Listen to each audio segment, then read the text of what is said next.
Kia ora, good morning, happy Wednesday. I am Mike from Markets. This is Kiwibank Markets in a Minute, and I actually can't remember what I was going to say there.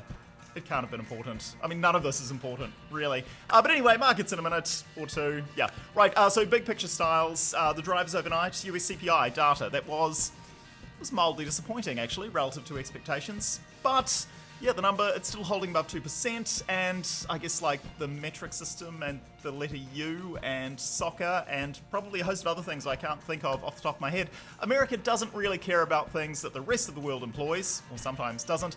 So yeah, CPI data broadly ignored. The US, they are big fans of PCE measured inflation though, and that will probably get a bit more attention when it comes out at the end of the month. So watch out for that, I guess. We also had the start of the new corporate earnings reporting season. A couple of big name banks kicked that off. Expectations were exceeded on the earnings front, but it wasn't really enough to kick equity markets into gear. So a pretty subdued evening, really, for the markets. Across the globe, major equity indices were skewed only mildly to the north. Commodities, not really much going on there. Currency markets, they were a little more interesting, but not much. Yeah, the pound that recovered, partially recovered from yesterday's dip. Most of the other majors just bobbed along. The currency exception was the Kiwi, the New Zealand dollar.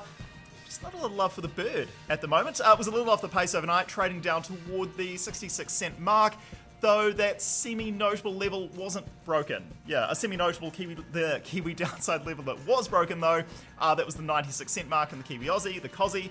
That hit an overnight low of 95.73 overnight. Not quite a new 2020 low, but not far off it. Yeah. Right, that's actually about it for this morning, for overnight. Catching up. Yeah, have a wonderful Wednesday. Kei te tino.